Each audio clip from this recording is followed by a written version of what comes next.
Bleca, blece, bleca, blece, yang artinya halo para beban keluarga, bagaimana kabarnya? Kembali lagi bersama saya di Dance Official. Kali ini saya akan kembali menceritakan alur sebuah film yang mana tidak ada unsur penceritanya di dalamnya, karena memang spesial untuk Idul Adha, dan akan menceritakan alur film yang berjudul dengan Frisco yang dirilis pada tahun 2019. Oke, biar tidak lama-lama, kita putar dulu intronya.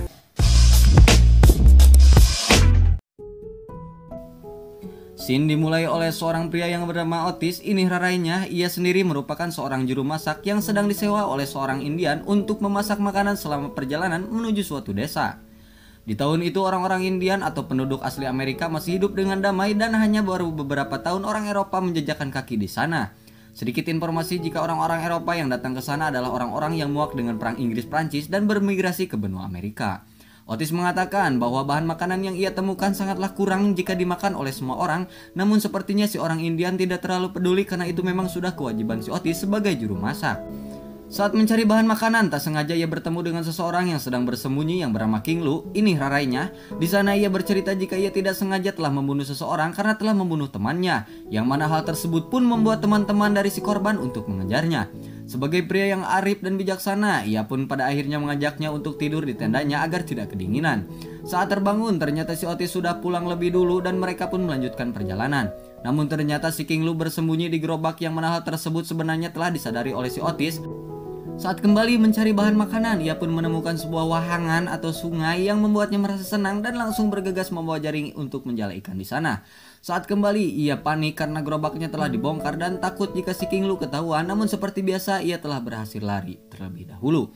Di sisi lain, di desa tujuan terlihat dua orang yang sedang mengemudikan perahu yang sedang membawa seekor sapi. Karena orang-orang Indian tidak pernah melihat sapi sebelumnya, pada akhirnya sapi itu pun menjadi bahan tontonan warga yang ada di sana.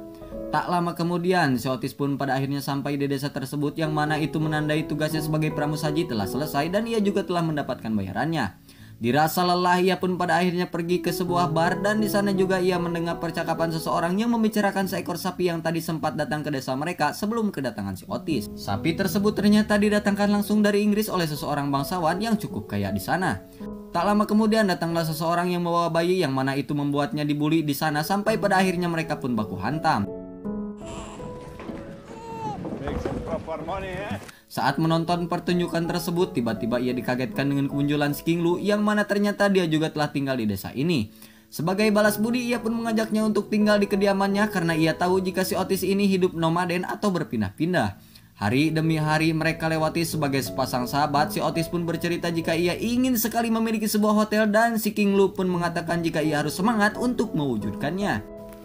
Saat mencari bahan makanan, tak sengaja ia melihat seekor sapi yang dibicarakan warga sebelumnya, yang mana itu membuatnya cukup senang karena memang ia sudah lama sekali tidak melihat hewan ternak tersebut. Malam harinya ia pun teringat resep kue yang sebelumnya diajarkan oleh temannya saat masih bekerja di toko kue. Si King Lu pun pada akhirnya berinisiatif untuk memerah susu sapi tersebut secara diam-diam sebagai bahan dasar membuat kue. Keesokan paginya si Otis pun telah selesai membuat kue dan langsung dicicipi oleh si King Lu, yang mana ternyata rasanya sangat enak dan bahkan belum pernah ada kue seenak itu di tempat itu sebelumnya. Si King Lu yang berjiwa bisnis pun mengajak si Otis untuk menjual kue enak itu dengan harga yang cukup tinggi di pasaran agar mereka cepat kaya. Saat si Otis menjualnya di pasar, kue itu pun laku keras hingga habis tidak tersisa. Give me another.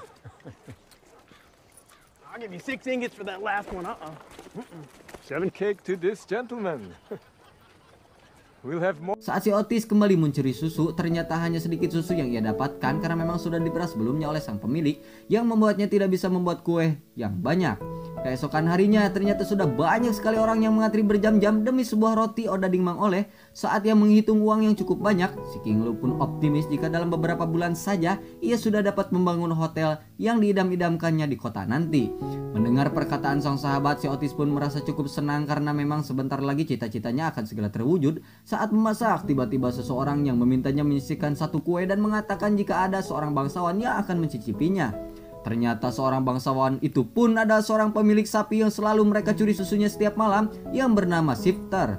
Ia pun kaget mendengar hal itu karena hanya ialah yang tahu rasanya susu sapi, namun jika ia tidak menyisihkannya maka warga di pasar akan menganggapnya tidak sopan. Dan saat ia mencoba,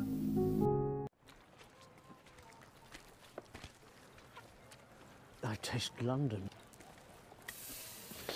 Alhamdulillah tidak ketahuan. Malam harinya mereka pun kembali melancarkan aksi pencurian susu itu. Si King Lu pun yang terus saja mengoceh perihal pembangunan hotel yang sebentar lagi akan segera terwujud. Keesokan paginya si bangsawanan pun kembali datang dan memintanya membuat sebuah kue khas Prancis untuk menyambut seorang tamu yang akan datang ke rumahnya dan akan membayarnya dengan harga yang cukup tinggi.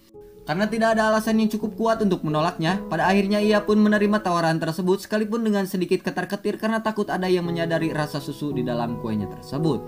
Pada malam harinya si King Lu pun bertanya bagaimana jika mereka ketahuan, namun si Otis mengatakan bahwa semua akan baik-baik saja. Keesokan paginya, ia pun mengantarkan kue tersebut ke rumah si Vector yang mana ia sendiri sedang mengobrol dengan beberapa tamu yang ada di sana. Si Vector juga mengatakan jika ia telah memelihara seekor sapi dan langsung menunjukkannya. Di sana ia curhat kenapa akhir-akhir ini sapinya hanya sedikit sekali menghasilkan susu.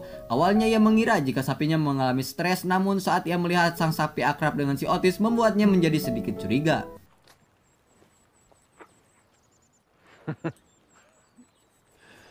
Si Otis pun berniat menyudahi aksi pencuriannya, namun karena tabungannya yang masih kuranglah dari kata cukup, si King Lu pun masih enggan menyudahi aksi tersebut. Pada malam harinya saat si King Lu hendak mencari susu, ternyata masih ada seorang pelayan yang masih terbangun. Si King Lu yang sedang memantau dari atas pohon pun ternyata dapat menyadari hal tersebut dan langsung memberitahu sang sahabat, namun dahan yang ia pijak tiba-tiba